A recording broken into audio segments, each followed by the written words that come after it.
الحمد للہ رب العالمین والعاقبۃ للمتقین والصلاة والسلام علی اشرف الانبیاء والمرسلین وعلی آلہ وصحبہ اجمعین اما بعد اعوذ باللہ من الشیطان الرجیم بسم اللہ الرحمن الرحیم یا ایہا الذین آمنوا اتقوا اللہ ولتنظر نفس ما قدمت لغد واتقوا اللہ ان اللہ خبیر بما تعملون صدق اللہ العظیم وصدق رسولہ النبی الکریم ان اللہ وملائکتہ یصلون علی النبی یا ایہا الذین آمنوا صلوا علیہ وسلموا تسلیما الصلاة والسلام علیک یا سیدی یا رسول اللہ وعلا آلک واصحابک یا حبیب اللہ اللہم صلی علی سیدنا و مولانا محمد معدن الجود والکرم وآلہ وبارک وسلم۔ حمد و صلاة کے بعد اللہ تبارک و تعالیٰ نے قرآن مجید سورۃ الحشر کے اندر ارشاد فرمایا ہے کہ یا ایھا الذین آمنوا اتقوا اللہ، اے ایمان والو اللہ سے ڈرو، وَلْتَنْظُرْ نَفْسٌ مَا قَدَّمَتْ لِغَدٍ، ہر آدمی یہ سوچ لے کہ اس نے اپنے آگے کیا بھیجا ہوا ہے، جو اس نے آخرت کے لیے جمع کرایا ہے وہ کیا ہے، یہ غور کر لے وہ۔ وَاتَّقُوا اللَّهَ، اور پھر ڈر جاؤ اللہ سے، إِنَّ اللَّهَ خَبِيرٌ بِمَا تَعْمَلُونَ، فرمایا تم جتنے مرضی پردے ڈالتے پھرو، تمہارے رب کو تمہارے تمام کاموں کی خبر ہے، اسے پتہ ہے تم کیا کرتے، وہ جانتا ہے۔ عزیز دوستو، بزرگوں اور بھائیوں، قرآن مجید نے دو چیزوں پر بڑا زور دیا ہے، ایک اللہ کو ماننا، اور اللہ کو ماننے کا مطلب ہے نبی پاک کو بھی ماننا، اللہ کو ماننے کا مطلب ہے کتابوں کو بھی ماننا، قرآن پاک کو بھی ماننا۔ لیکن دو باتیں آپ کو زیادہ ملیں گی، ایک ایمان، اور اس کے بعد سب سے زیادہ زور ہے ایمان بالآخرت پر، آخرت کو مانو۔ وَمِنَ النَّاسِ مَن يَقُولُ آمَنَّا بِاللَّهِ وَبِالْيَوْمِ الْآخِرِ وَمَا هُمْ بِمُؤْمِنِينَ، اللہ فرماتے ہیں کچھ لوگوں کا دعویٰ ہے کہ ہم اللہ اور آخرت پر ایمان رکھتے ہیں، حالانکہ وہ ایمان نہیں رکھتے، دعویٰ کرتے ہیں، نفاق کا مظاہرہ کرتے ہیں، منافقت کرتے ہیں۔ جو اللہ کو ماننے والا ہوتا ہے اس کا رنگ اور ہوتا ہے، جس کو پتہ ہوتا ہے قیامت کے دن اللہ کے حضور کھڑے ہونا ہے، اس کے اعمال یہ نہیں مانتے، کہتے ہیں ہم مانتے ہیں، پر مانتے، دعویٰ ہے کہ ہم مانتے ہیں آخرت کو بھی اور اللہ کو بھی، پر نہیں مانتے۔ قیامت قائم ہونا ضروری ہے، اگر وقوع قیامت نہ ہو تو ظالم کی تو موجیں لگ گئی، جابر تو موج کرے گا، فاسق اور فاجر تو کہیں گے دنیا میں بھی ہم اپنے اقتدار کے زور پر جیتے رہے، آج بھی ہمیں پوچھنے والا کوئی نہیں۔ عقلاً نقلاً قیامت کا قائم ہونا ضروری ہے۔ قیامت قائم ہوگی تو مظلوم کو اس کے ظلم پر داد رسی کی جائے گی اور ظالم کو سزا ملے گی۔ ایک آدمی ساری زندگی دنیا کے اندر لوٹ مار کرتا رہا، دھوکہ فریب فراڈ کرتا رہا، اس کی راتیں شراب و کباب میں گزر گئیں، وہ مرے اور بات ختم ہو گئی، ٹھیک ہے موج کر کے چلا گیا۔ ایک آدمی ساری زندگی اس نے اللہ تبارک و تعالیٰ کی رضا کے لیے اپنی نظر کی حفاظت کی، زبان کی حفاظت کی، یہاں تک کہ دل کی بھی حفاظت کی، وہ بھی مرے تو معاملہ ختم ہو گیا۔ اس طرح تو پھر سرکش کا کچھ بنے گا ہی نہیں، نظام زندگی ساری اس کی سوچ ختم ہو کے رہ جائے گی اگر قیامت قائم نہیں ہوتی۔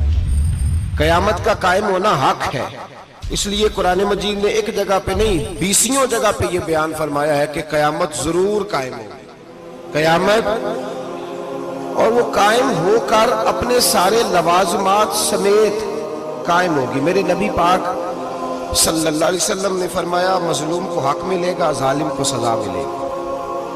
جابر اس دن اللہ کی بارگاہ میں رسوا کیے جائیں گے، جن پر جبر کرتے رہے انہیں اللہ کے حضور سے عطا کیا جائے گا۔ قیامت کا وقوع ہونا ضروری ہے، اور قیامت تو جب قائم ہوگی تب ہوگی، دنیا میں بھی ایسا ہوتا ہے۔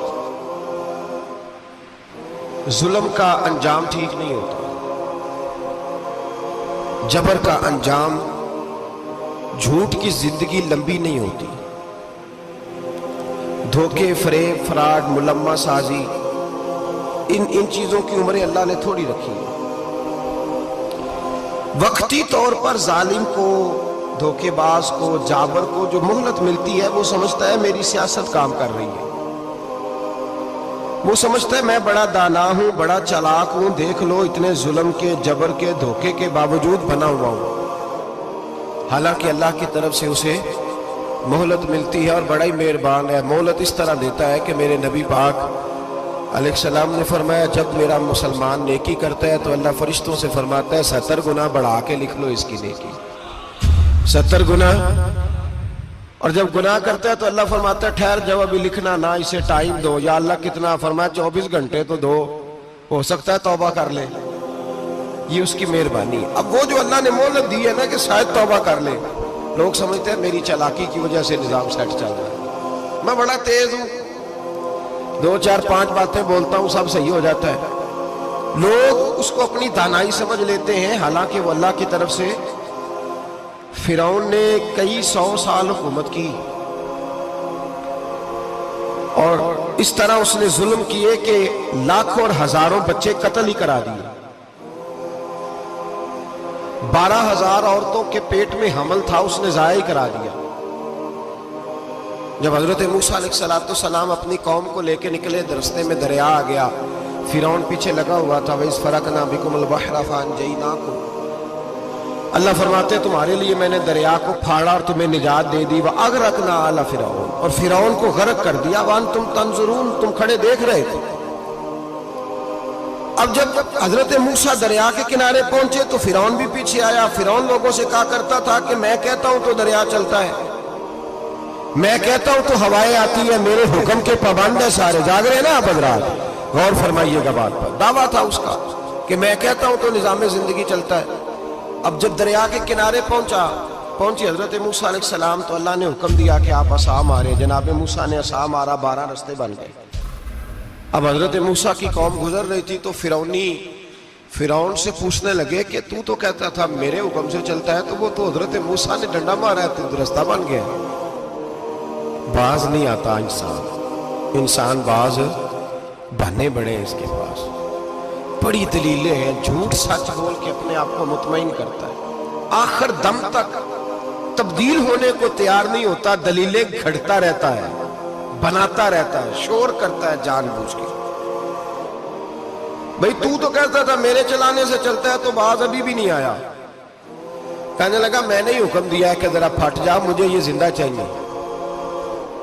باز رسی جل گئی، بال کہنے لگا میں نے ہی کہا ہے دریا کو کہ یہ مجھے زندہ چاہیے، میرے بھاگے ہوئے ہیں تو اس لیے پھٹا ہے، تو آؤ میرے ساتھ دریا کراس کرے۔ تو پتا تو ان کو بھی تھا نا، جتنا تو رب بنا ہوا ہے، پتا تو تھا، سارے جانتے تھے۔ کہنے لگے تو پہلے کراس کر، اگر تو بچ گیا تو ہم بھی پیچھے آتے ہیں۔ اب چاروں ناچار۔ ایک روایت تو یہ ہے کہ یہ جب خدائی کا دعویٰ کرتا تھا نا، تخت پہ بیٹھا ہوتا تھا، تو ایک دن حضرت جبریل آئے اس کے پاس انسانی شکل میں، تو کہنے لگے میں بڑی دور سے آیا ہوں تو ایک مسئلہ پوچھنا تھا۔ کہا پوچھو۔ کہنے لگے ایک غلام تھا کسی بادشاہ کا، تو بادشاہ نے اسے تھوڑی دیر کے لیے ایک علاقے کی سربراہی دے دی۔ کتنی دیر کے لیے؟ کتنی دیر کے لیے ہمیں سربراہیاں ملتی ہیں؟ کیوں جی؟ تھوڑی دیر کے لیے ملتی ہے نا، تھوڑی دیر کے لیے سربراہی دے دی ایک غلام کو۔ ذرا بات کو سمجھیے، حضرت جبریل پوچھتے ہیں، کہتے ہیں سربراہی مل گئی، اب وہ مالک ہی بن کے بیٹھ گیا ہے، وہ بات ہی نہیں سنتا، اس کو تھوڑی دیر کے لیے بنایا تھا، وہ تو خدائی کا دعویٰ کرنے لگا ہے۔ آپ بتائیں اس کا انجام کیا ہونا چاہیے؟ یہ مسئلہ پوچھنے آیا ہوں۔ تو فرعون کہنے لگا اس کا انجام یہ ہے کہ اسے پانی میں گوتے دے دے کے مار دے۔ انجام کیا ہے؟ بولیے بولیے، کیا انجام ہے؟ کیا انجام ہے جی؟ پانی میں، اللہ اکبر، اپنی سزا تجویز کر رہا ہے۔ اس کی سزا کہ اسے پانی میں گوتے دے دے کے مارو ظالم کو. اسے تھوڑی دیر کے لیے بنایا تھا اور وہ چھائی گیا ہے, قبضہ ہی کر گیا ہے. حضرت جبریل کہنے لگے جی آپ لکھ کے دے دیں گے؟ کہنے لگا لاؤ لکھ دیتے ہیں. لکھوا لیا. جناب جبریل رکا لے کے تشریف لے گئے. اب جب فرعون دریا میں آیا نا تو اللہ نے حکم دیا مل جا. جب دریا ملا چیخنے لگا تو حضرت جبریل آئے, کہنے لگے تیرا ہی فتویٰ ہے, یہ تیری سزا ہی ہے نا. ہم بھی بڑی سزائیں تجویز کرتے ہیں. یہ جھوٹا ہے جی, اس کا تو فلانا علاج ہونا چاہیے, تو اگر تو جھوٹ بولے تو یہ فلانا بڑا جاور ہے جی, اس کے ساتھ اس طرح ہونا چاہیے, تو اگر تو یہ کام کرے تو جو سزا تو لوگوں کے لیے تجویز کر رہا ہے تو اپنے بارے میں بھی سوچ. اب جب گوتے آئے نا آخری وقت دیکھا وہ فرعون جو کہتا تھا میری مرضی سے دریا چلتا ہے. علامہ ساوی نے تفسیر ساوی میں لکھا ہے تڑپ کے رونے لگا. جب یہ مزاج ہے, ایک دفعہ اوپر آتا ہے آدمی جب دریا میں جاتا ہے, اوپر آیا تو چیخنے او میرے حواریو خدا کا واسطہ مجھے بچاؤ. کہنے لگے تو کہتا تھا میری مرضی سے چلتا ہے. بے بسی ہے, تڑپتا ہے, روتا ہے. وارث شاہ مان کری نہ وارثہ دا, رب بے وارثہ کر کے مار دائی. تڑپ رہا ہے, چلا رہا ہے, کوئی مدد کو نہیں پہنچتا. اب جب آخری غوطہ آیا تو کہنے لگا آمنا برب موسیٰ و ہارون, میں موسیٰ کے رب کو بھی مان گیا, ہارون کے رب کو بھی. اللہ نے فرمایا نہیں, اب تیرا ماننا قابل قبول ہے. اس وقت ماننا تھا جب تجھے مہلت دی تھی, جب تو جوان تھا. بڑھاپا آتا ہے, بیماری آتی ہے, جوان آدمی بیماری کا شکار ہوتا ہے تو کہتا ہے یا اللہ ایک دفعہ صحیح کر دے, میں ساری پڑھا کروں گا. ایک دفعہ ٹھیک کر دے, میں مسجد میں رہوں گا, میں اگلے سال اعتکاف بھی کروں گا, میں ساری تراویح پڑھوں گا. تو اس وقت پڑھنی تھی جب تجھے مہلت دی تھی. اس وقت پڑھنا تھا جب اللہ نے تجھے آسانی دی, زندگی دی. اگلا وقت یہ حال ایک کا نہیں ہوا. نمرود کو دیکھ لیں, حضرت ابراہیم علیہ السلام کو کہتا تھا میں رب ہوں. آپ نے فرمایا رب تو وہ ہے جو زندہ کرتا اور مارتا ہے. ایک موت کا قیدی بلایا, کہنے لگا ہاں بھائی کتنے دن رہ گئے تھے پھانسی میں؟ کہنے لگا جی پرسوں ہونی تھی. کہا جا تجھے آزاد کیا, لو میں بھی زندگی دیتا ہوں. ایک بے گناہ آدمی کو پکڑ کے قتل کر دیا, کہتا میں بھی مارتا ہوں. حضرت ابراہیم علیہ السلام کہنے لگے تو بیوقوف جیسی دلیلیں دے رہا ہے. چل اس طرح کر, میرا رب سورج مشرق سے نکالتا ہے, تو اگر رب ہے تو مغرب سے نکال کے دکھا. اب دلیل کا جواب کوئی نہیں تھا تو کہنے لگا پکڑو اور آگ میں ڈال دو. اللہ کے نبی کو آگ میں ڈالنے والا.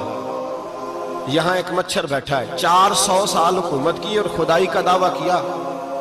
یہاں مچھر بیٹھا تھا, چھینک آئی تو مچھر اندر چلا گیا. پہلے دربار کا ادب یہ تھا کہ جو آئے سجدہ کرے.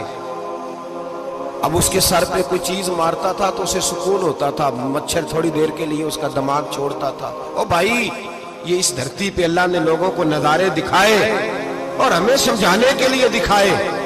ہمیں تفکر کی, غور کی دعوت دی کہ دیکھ لینا, اپنے عمل کو پرکھنا. تمہارے عمل حضرت موسیٰ کے فرما برداروں جیسے ہیں, جناب ابراہیم کے فرما برداروں جیسے ہیں, یا بن کے بیٹھ گئے ہو. اب دربار کا ادب یہ ہے, بے بسی کا یہ حال ہے کہ جوتے لٹکتے ہیں دربار میں, جو آتا ہے جوتا کھینچتا ہے. اور ادب یہ ہے کہ 10 جوتے نمرود کے سر پہ مارو. اور 400 سال جوتے لگتے رہے. روتا تھا, جو آدمی آتا تھا منتیں کرتا تھا, کہتا تھا کہیں سے کوئی دوائی مل جائے گی. پاگلوں جیسی زندگی گزاری, پاگلوں جیسی سخت. وہ تو حساب, وقوع قیامت تو حساب ہوگا ہی. یہاں لوگ پاگل ہو کے مرتے ہیں, معاذاللہ, نفسیاتی مریض ہو کے مرتے ہیں. یہاں آخری وقت اتنا سخت آتا ہے کہ دنیا موت کی دعائیں مانگتی ہے. میرے بھائی جب انسان ظلم کرتا ہے تو بھول جاتا ہے کہ شاید مجھے پوچھے گا کوئی نہیں. جب وہ زیادتی کرتا ہے تو بھول جاتا ہے. جب وہ کسی کا حق کھاتا ہے تو وہ کہتا ہے شاید اس کا تو وارث ہی کوئی نہیں جس کو میں لوٹ رہا ہوں. لیکن جب اللہ کی پکڑ آتی ہے, حجاج بن یوسف ظالم تھا, اس نے اچھے کام بھی کیے تھے. قرآن پاک پر زیر زبریں آراب حجاج بن یوسف نے لگوایا. محمد بن قاسم کو ہندوستان سندھ کے علاقے فتح کرنے بھی حجاج بن یوسف نے بھیجا تھا. ساری خوبیاں اپنی جگہ پر, ظالم بہت بڑا تھا. کسی آدمی نے اس کے سامنے کونے کی طرف منہ کر کے ساتھ والے سے بات کر لی تو کہنے لگا میرے خلاف کیا, اس کو لے جاؤ, 2 ٹکڑے کر کے واپس لے آؤ. توتی بولتا ہے نا, اقتدار جب کسی کے ہاتھ اقتدار ہوتا ہے نا، وہ چاہے ایک گھر کا کیوں نہ ہو، وہ 10 بندے فیکٹری میں کام کرتے ہیں اور جو ان کا مالک ہوتا ہے وہ کہتا میں مالک ہوں، مجھے مانو۔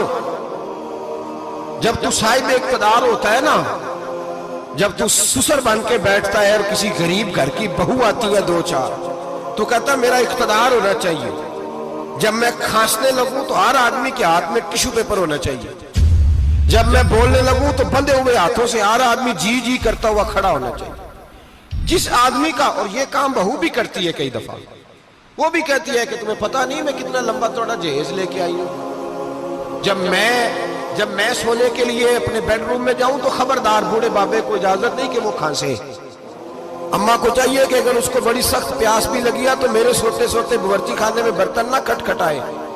جو جہاں بھی جس اسٹیج پہ بھی بیٹھتا ہے وہ کہتا ہے کوئی نہیں مجھے پوچھنے والا، میں مطلق العنان ہوں۔ جوان بوڑھوں کا مذاق اڑاتے ہیں، سمجھتے ہیں شاید کبھی بوڑھے نہیں ہوئے، مذاق اڑاتے ہیں۔ تندرست لوگ بیماروں کا مذاق اڑاتے ہیں، شاید کبھی بیمار نہیں ہوئے۔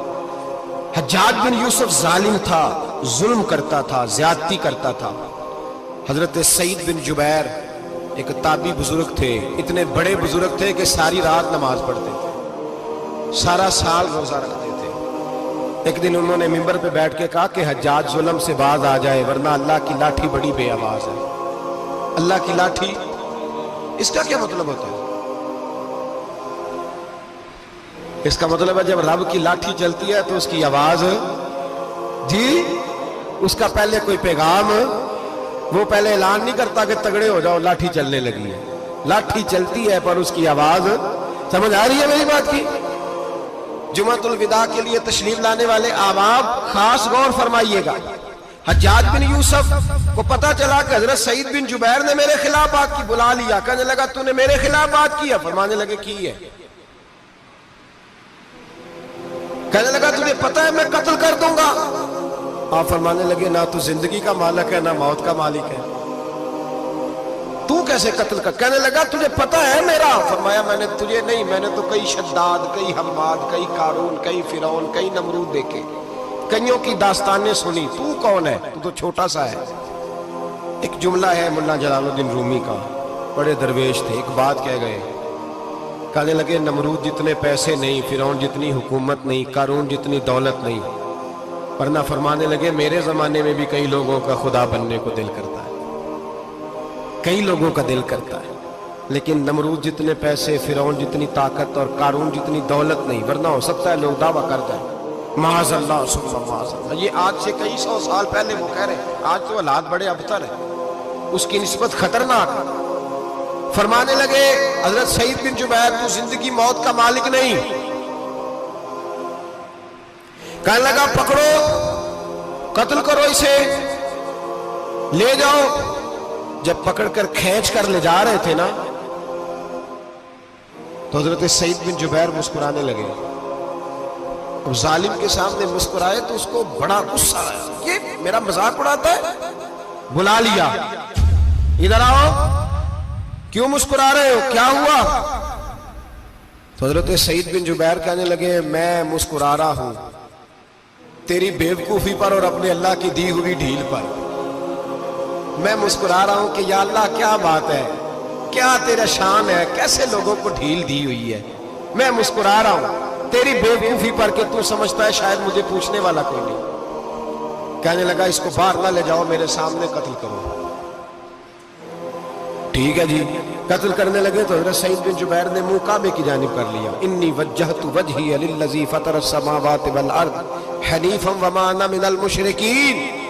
جب آپ نے یہ آیتیں پڑھی نا کہ میں نے منہ کر لیا ہے اپنے رب کی جانب، کرو مجھے قتل، کہنے لگا نہیں نہیں، اس کا منہ پھیرو، کعبے کی طرف ہو کہ قتل نہ ہو، ہے ظالم پر پاگل ہو گیا ہے۔ حضرت سعید بن جبیر کے حوصلے نے شکست دے دی، ناکام ہو گیا، مخبوط الحواس ہو، کہنے لگا اس کا منہ پھیر دو۔ جب کعبے سے پھیرا تو آپ فرمانے لگے للہ المشرق والمغرب فإنما تولى فثم وجه اللہ۔ اللہ فرماتا ہے تو مشرق اور مغرب سارا ہی اللہ کا ہے، جدھر بھی منہ کرو گے ادھر اللہ ہی اللہ ہے، جدھر بھی منہ کرو گے ادھر اللہ ہی اللہ ہے چاروں جانب۔ پھیر دے جدھر منہ پھیرنا ہے، تو نے پھیر دیا منہ۔ حضرت سعید بن جبیر کے گلے پہ خنجر رکھا تو آپ نے ہاتھ اٹھائے, کہنے لگے اے اللہ میرے بعد اسے کسی اور پر مسلط نہ کرنا, میرے بعد کسی اور پر مسلط نہ, بس میں آخری ہوں. جب آپ ذبح ہوئے تو اتنا خون نکلا کہ لوگ کہتے ہیں جتنا اونٹ کے وجود سے نکلتا, تر ہو گیا سارا اس کا دربار. ایک سمجھدار آدمی کو بلا کے کہنے لگا اتنا خون میں نے بڑے بندے قتل کرائے ہیں پر اتنا خون نہیں نکلا. تو وہ کہنے لگے لوگ مر جاتے, مرتے وقت ڈر جاتے ہیں, سہم جاتے ہیں, خون سکڑ جاتا ہے. لگتا ہے یہ شخص جب دنیا سے گیا ہے تو ڈٹ کے گیا ہے, یہ ڈٹ کے گیا ہے دنیا سے. حجاج بن یوسف رات کو سویا تو تڑپ کے اٹھا, کیا ہوا؟ گھر والے کہنے لگے کیا ہوا؟ کہنے لگے سعید بن جبیر خواب میں آئے اور کہتے ہیں اٹھ مجھے بتا تو نے مجھے کیوں قتل کیا, بتا کیوں مارا. اگلی رات پھر سویا تو وہی خواب, پھر سویا تو وہی. گناہ نفسیاتی مریض بنا دیتا ہے, ظلم تجھے مخبوط الحواس کر دیتا ہے. جب تو زیادتی کرتا ہے تو اللہ فرماتے ہیں کہ تو اللہ کو بھولتا ہے, اللہ تجھے اپنا آپ بھلا دیتا ہے. پھر تو بھول جاتا ہے, پھر تو سیدھے رستے پہ چلتا ہے پر بھٹک جاتا ہے, پھر تو صحیح رستوں کا تعین کر کے بھی گمراہ ہوتا ہے, پھر تو روز وہی گاڑی چلاتا ہے پر اب جب تو بریک لگاتا ہے تو نہیں لگتی. جب گناہوں کے ساتھ تو مخبوط الحواس ہوتا ہے تو روز وہ کاروبار کرتا ہے, لیکن جب تیرے گناہ تجھے گھیر لیتے ہیں پھر اسی کاروبار میں تو نقصان اٹھاتا ہے. حجاج بن یوسف تڑپتا ہے, روتا ہے, یہاں تک کہ بیمار ہو گیا. پیٹ میں درد ہوتی ہے, پتہ نہیں کیا ہوا, تکلیف ہوتی ہے, پتہ نہیں. سارے حکیم, طبیب, ڈاکٹر کوئی نہ سمجھ سکا کہ بیماری کیا ہے. جو بیماریاں خدائی ہوتی ہیں ان کا لوگوں کو پتا, جو آزمائشیں رب کی جانب سے ہوتی ہیں وہ ڈاکٹروں کے ہتھے نہیں چڑھتی. جو تکلیفیں اللہ دیتا ہے ان کا حکیم طبیب علاج نہیں کر پاتے, مشکل. اور شفا اسی وقت ہوتی ہے جب اللہ دینا چاہے, اور جب رب ہی دینا نہ چاہے تو بڑے بڑے ڈاکٹر کہتے ہیں کہ ہمارے بس کی بات نہیں رہی. بغداد سے حکیم آئے, پیٹ دیکھا, کہنے لگے نہ تیرے معدے میں کوئی دقت ہے, نہ تیرے جگر میں, نہ کسی اور جگہ, ماجرا کیا ہے؟ ایک آخری علاج ہے, آخری. وہ کیا؟ گوشت کا چھوٹا سا ٹکڑا دھاگے کے ساتھ باندھ کے منہ میں ڈالا اور پھر ایک باریک سا تنکا لے کے اس کو اندر ڈالنے لگے گلے میں. وہ گوشت کا ٹکڑا جب حلق کے اندر اتر گیا, اس حکیم نے واپس کھینچا تو کیسے ایسی بدبو آئی جیسی کبھی سونگی نہ تھی. جانور, کیڑے مکوڑے لگے ہوئے باہر نکلے, اور جب دیکھا تو جتنے محل میں لوگ بیٹھے تھے چلاتے ہوئے نکل گئے کہ یہ کیا مصیبتیں ہیں. حکیم بھی اٹھ کے دوڑنے لگا, کہا تجھے کیا ہوا؟ کہنے لگے حجاج تیری بیماری زمینی نہیں, تیری مصیبت زمینی نہیں. کہا میری مرض تک تم کیوں نہیں پہنچ پا رہے؟ تو کہنے لگے لگتا ہے تو بد دعا کا مریض ہے, لگتا ہے تو ظلم کا مریض ہے, تو جبر کا مریض ہے. تڑپتا رہا, سسکتا رہا. ایک وقت وہ بھی آیا کہ گھر والوں نے کمرے میں بند کر کے تالا لگا دیا, دیوار سے ٹکرے مارتا. او بھائی, جو گناہوں کے بیمار ہوتے ہیں انہیں شفا نہیں ہوتی, جو ظلم, جبر, بربریت کے بیمار ہوتے ہیں انہیں سکون قلبی میسر نہیں آتا. دوائیاں ان بیماریوں کی بنی ہوئی ہیں جو بیماریاں زمینی ہیں, جو بیماریاں خوراک کی بد پرہیزی سے ہوتی ہیں, جو گناہوں کی بد پرہیزی سے ہوتی ہیں, ان کی بیماریاں, ان کی شفا توبہ ہے, ان کی شفا رجوع اللہ ہے, ان کی توبہ اللہ سے معافی مانگنے سے شفا ہوتی ہے. حجاج جب مرنے لگا تو بلایا, یہ رنگ بھی ذرا ملاحظہ کیجئے گا, 2-4 قریبیوں کو بلایا. پتہ ہوتا ہے نا اپنے کرتوتوں کا آدمی کو, پتہ سارا ہے سردار دوکیتی ہے, جب پتہ ہوتا ہے سارا. بلا کے کہنے لگا جب میں مر جاؤں تو مجھے رات کو دفن کرنا. کیوں بھائی, عورت ہے؟ کہنے لگا نہیں, رات کو دفنانا. ٹھیک ہے رات کو دفنا دیں گے. پھر کہنے لگا جب صبح ہو جائے تو صبح ہونے سے پہلے پہلے میری قبر زمین کے برابر کر دینا, نشان مٹا دینا. کا وجہ تو کلمہ پڑھتا ہے, حضور کا حکم ہے کہ قبر کم از کم ایک بالش, ایک گٹھ اونچی ہونی چاہیے زمین سے کم از کم, تو تیری قبر مٹا دے. وجہ پتہ ہوتا ہے اپنے ظلموں کا. کہنے لگا مجھے پتا ہے لوگ میرے مرنے کے بعد میری قبر بھی نہیں چھوڑیں گے. دنیا میں تو میرے جبر کی وجہ سے کوئی آ نہ سکا، لیکن میری قبر بھی لوگ جنازوں میں باتیں شروع کر دیتے. جنازوں میں نے ایسی بھی داستانیں سنی ہیں کہ کوئی مرا تو لوگ جوتوں کا ہار قبر پہ ڈال آئے. نہیں بھائی، تو جب زندہ تھا تو تیرے جبر ظلم کی وجہ سے نہیں کو بول سکا. ایک تو ہے قیامت میں حساب ہوگا، یہاں دنیا میں حساب ہونے لگتا. اتنی لمبی زبانیں لوگوں کی لٹک کر مرتے وقت باہر نکل آتی ہیں. دعا کریں، جمعہ ہے، اللہ تعالیٰ ایمان کی موت عطا فرمائے. دعا فرمائے رب تعالیٰ اللہ تبارک و تعالیٰ توبہ کر کے جانے کی توفیق عطا فرمائے. جاگے جاگے اور سنے اور دعا کرے، اے اللہ تو ہمیں ظلم سے ویسے ہی محفوظ فرما. اگر ہم زیادتی کرنے لگے تو اے اللہ ہمیں اس سے منع فرما. ہمیں اس سے تو یہ توفیق دے کہ ہم باز آ جائیں اس گناہ سے. میرے بھائی، ایک تو دنیا میں سزا ہے، پھر قیامت کی سزا ہے، اور وہ زیادہ سخت ہے، وہ زیادہ سخت ہے. ہم لوگوں نے نا ہیلے بہانے بڑے بنائے ہوئے ہیں. بینک کے ساتھ کاروبار کرنے والا کہتا ہے نہیں نہیں مجبوراً لیا ہے، مجبوراً. مر رہا تھا تو آخری لبوں پہ تھا تو جائز ہے، جائز ہے. اس وقت جب تجھے کھانے کو لقمہ نہ لگے تو حرام کھانا بھی جائز ہے. کیا دقت تھی؟ کیوں اللہ رسول کے مقابلے میں کھڑا ہوا تو؟ کیوں سود کا دھندا کیا؟ کیا تکلیف تھی؟ کہاں تو الجھ گیا تھا؟ ہم جان بوجھ کے اپنے لیے جہنم کٹھی کرتے ہیں، پھر کہتے ہیں سکون نہیں زندگی میں. کہاں سکون آئے گا؟ کیسے آئے گا؟ ہم نے خود آگ لگائی ہے چمن میں اپنے. جو قیامت کی سزا ہے، میرے نبی پاک علیہ السلام نے فرمایا رب تمہیں سامنے کھڑا کرے گا. اور کس طرح کھڑا کرے گا؟ فرمایا لوگوں کے وجود سے کپڑے اتر جائیں گے، زمین اس طرح دہکے گی جس طرح تانبا زمین پہ رکھا جائے اور آگ جلائی جائے. تانبا دیکھا آپ لوگوں نے؟ یہ بھی گرمی گزری ہے نا، تو فرش پر جب سورج پڑتا تھا تو ننگے پاؤں چلا نہیں جاتا تھا. صحیح کہہ رہا ہوں؟ ننگے پاؤں، بچے کا پیر زمین پہ لگتا ہے تو چیخ اٹھتے ہیں، کہتے ہیں وہ جل گیا پیر. حالانکہ یہ فرش دنیا کے، اور اگر تانبے کے اندر خاصیت ہے کہ اگر کوئی دھات جلدی اور زیادہ گرم ہوتی ہے تو وہ تانبا ہے. میرے نبی نے مثال دی تو اس کی دی جو سخت تھا. فرمایا تانبے کی طرح زمین تپائی جائے گی اور پھر ننگے پاؤں رب تمہیں کھڑا کرے گا. آج سورج کی پشت تمہاری جانب ہے، قیامت میں منہ تمہاری جانب ہوگا. نیزہ آپ نے دیکھا ہوگا، نیزہ ہوتا تھا. فرمایا یہ جو تم نیزے دیکھتے ہو صرف 1.25 نیزے کے برابر سورج قریب آ جائے گا، اور پھر اللہ تمہیں سامنے کھڑا کر کے تم سے سوال جواب کرے گا. اور حضور نے کہہ دیا ہے تو اب کسی نعت خواں کے کہنے سے بات بدل سکتی، کسی پیر کے کہنے سے جملہ بدل سکتا، کسی خطیب کے کہنے سے فکر نہ کرنا وہ سامنے جنت پڑی ہے. اب بات بدل سکتی. خدا کی رحمت پر بھروسہ رکھنا ضروری ہے، نبی پاک کی شفاعت کی امید رکھنا. بولیے. لیکن جو حضور نے بیان کیا ہے اس کو ماننا بھی یہ بھی ضروری ہے. میرے نبی پاک نے فرمایا اللہ تم سے حساب لے گا اور اللہ پوچھے گا، تم نے جواب دینا ہے. حضور کس کس شے کا؟ فرمایا جو پہنتے ہو اس کا جواب نہیں دینا، جو کھاتے ہو اس کا جواب نہیں دینا، جو اللہ کے رستے میں دیتے ہو اس کا جواب، باقی ہر شے کا جواب دینا ہے. ادھر جو پلاٹ ہے اس کا بھی جواب دینا ہے، اور جو وہ جو بچوں کو پیسے بتائے ان کا بھی جواب دینا ہے، جو چھپائے ہیں ان کا بھی.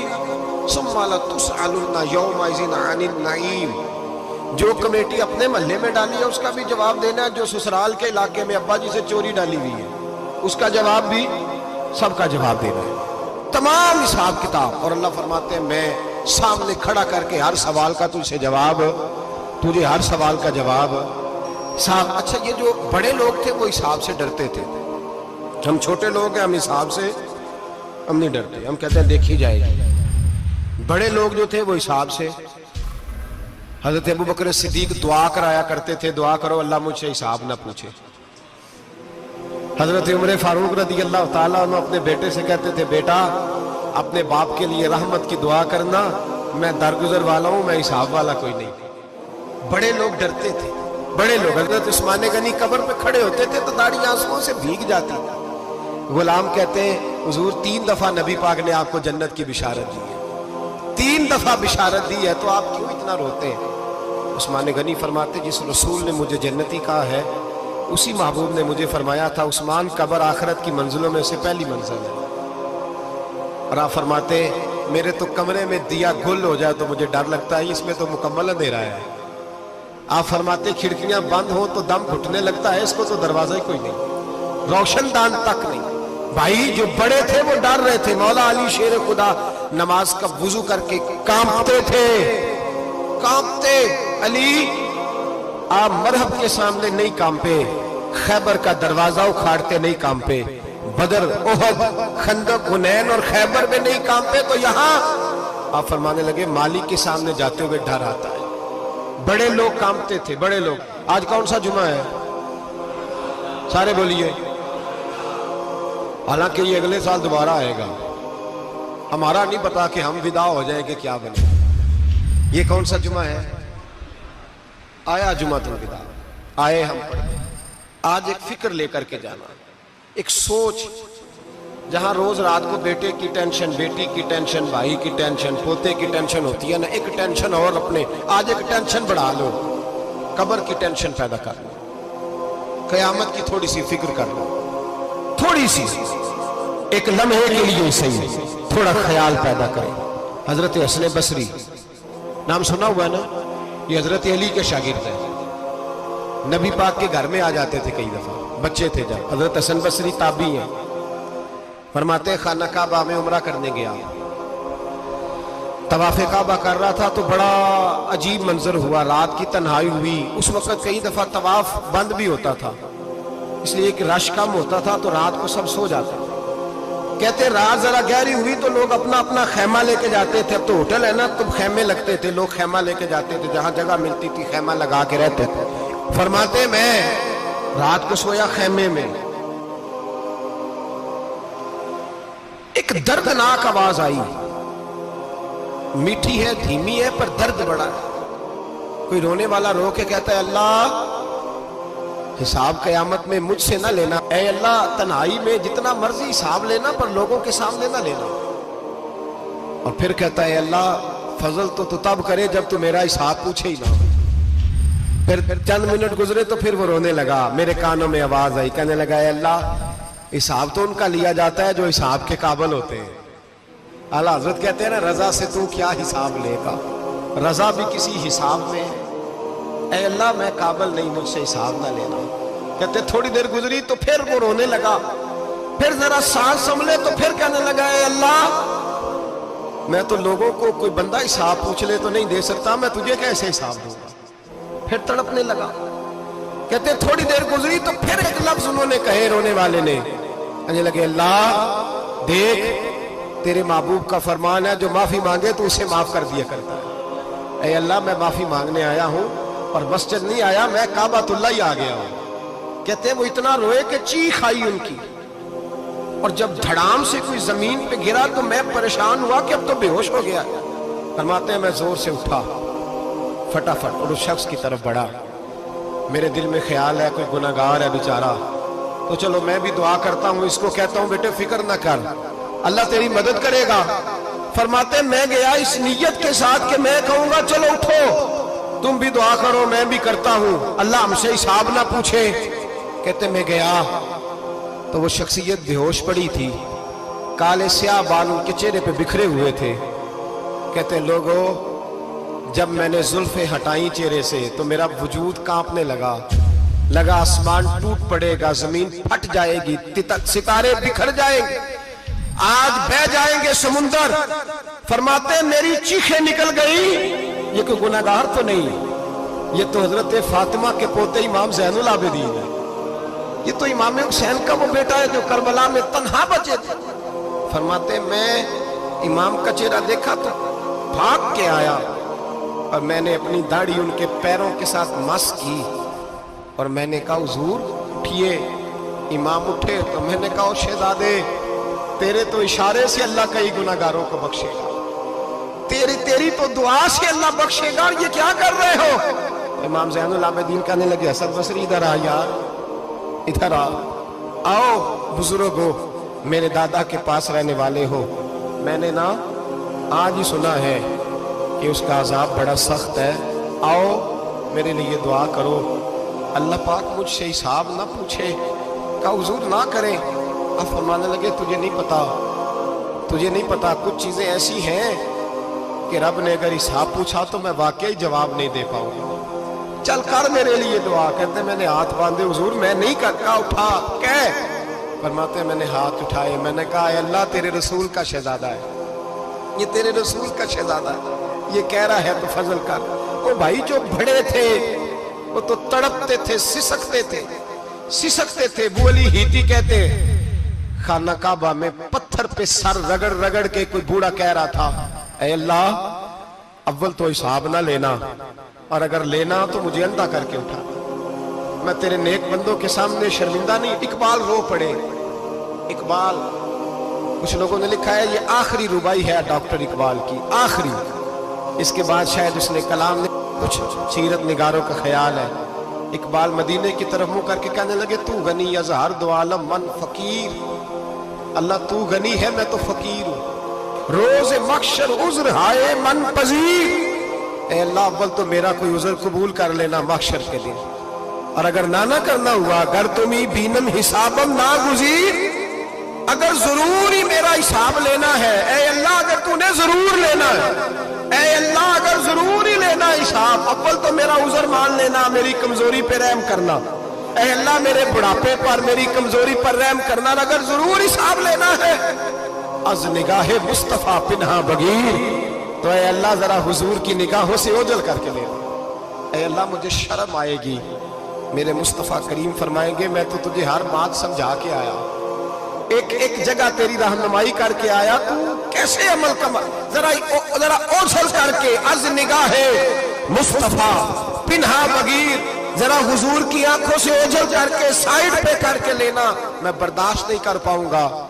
حضرت ابو علی ہیتی کہتے ہیں بابے نے سر رکھا ہوا ہے اور کہتے ہیں اللہ مجھے اندھا کر کے اٹھانا، فرماتے میں گیا، میں نے کہا چلو میں دعا کرتا ہوں جا کے، فرماتے جب میں نے جا کے بزرگوں کی کمر پہ ہاتھ رکھا، ان کا چہرہ دیکھا تو یہ کوئی گناہگار تو نہیں، یہ تو بغداد کے پیر عبد القادر جیلانی ہے، یہ تو محبوب سبحانی غوث سمدانی ہے، یہ تو وہ شخص ہے جو قدم لگائے تو اللہ ولایت عطا کرتا ہے۔ جو بڑے تھے وہ ڈر رہے تھے، معین الملت والدین عطائے رسول ہند الولی غریب نواز حضرت خواجہ معین الدین اجمیری رحمت اللہ علیہ، خواجہ قطب الدین بختیار کاکی کو تنہائی میں بلا کے کہنے لگے معین الدین سید زادہ ہے، معین الدین حضور کے خاندان میں پیدا ہوا ہے، معین الدین سے اس کے پیر کو بڑی امیدیں تھیں، معین الدین کو رسول پاک نے ہندوستان بھیجا تھا، پر قطب الدین یار معین الدین تبلیغ کا حق نہیں ادا کر سکا۔ حضرت خواجہ قطب الدین کہنے لگے حضور 90 لاکھ تو مسلمان کر دیے، اور کیا حق تھا؟ فرمایا نہیں، جب تو تہجد کی نماز پڑھے نا بیٹا اپنے لیے دعا مانگنا تو خدا سے کہنا مولا میرے پیر کی کوتاہیاں معاف کر، وہ جس اعزاز کا تھا وہ کام نہیں کر سکتا، جو بڑے تھے ان کی تو باتیں بڑی تھی، یہ جو ہم چھوٹے آئے ہیں نا نئے ٹکٹیں دیتے پھرتے ہیں، ٹکٹیں، بے نمازی جاہل ان پڑھ پیر ٹکٹیں بانٹتا ہے لوگوں کو، تو بھی بخشا ہے تو بھی بخشا ہے، وہ 90 لاکھ لوگوں کو رائے حق پر لگا کے بھی کہتے تھے نہیں حق تو یہ ہے کہ حق ادا نہ ہوا، حق تو یہ ہے کہ حق، کوئی شاہی پلے نہیں، ڈٹا ہوا کھڑا ہے مسلمان، ڈٹا ہوا، یہ حساب سنیں۔ کسی نے حضرت ابو ہریرہ سے کہا کہ کوئی ایسی حدیث سناؤ جو آپ کو بھی بڑی محبوب ہو، حضرت ابو ہریرہ نے چیخ ماری، رونے لگے اور بے ہوش ہو گئے، پھر ہلایا پانی پلایا، اٹھے، کہا حضور بات کی تھی حدیث سنائے، پھر رونے لگے۔ ہمیں تو نہیں نہ رونا آتا، ہمیں تو تب آتا ہے جب بیٹا بات نہ مانے، ہمیں تو تب آتا ہے جب کاروبار میں نقصان ہو جائے، ہمیں تو تب رونا آتا ہے جب ہمارا کوئی دوست ہمارے بارے میں غلط بات کر دے، بے عزتی دنیا کی ہو۔ حضرت ابو ہریرہ 3 دفعہ ہوش آیا، 3 دفعہ روئے اور کہنے لگے عزیزو یہ وہ والی حدیث ہے کہ میں سوچتا بھی ہوں تو میں تڑپ اٹھتا ہوں۔ کہا کون سی حدیث؟ تو حضرت ابو ہریرہ کہنے لگے میں نے نبی پاک سے سنا ہے قیامت میں سب سے پہلے علماء کا حساب ہوگا، سب سے پہلے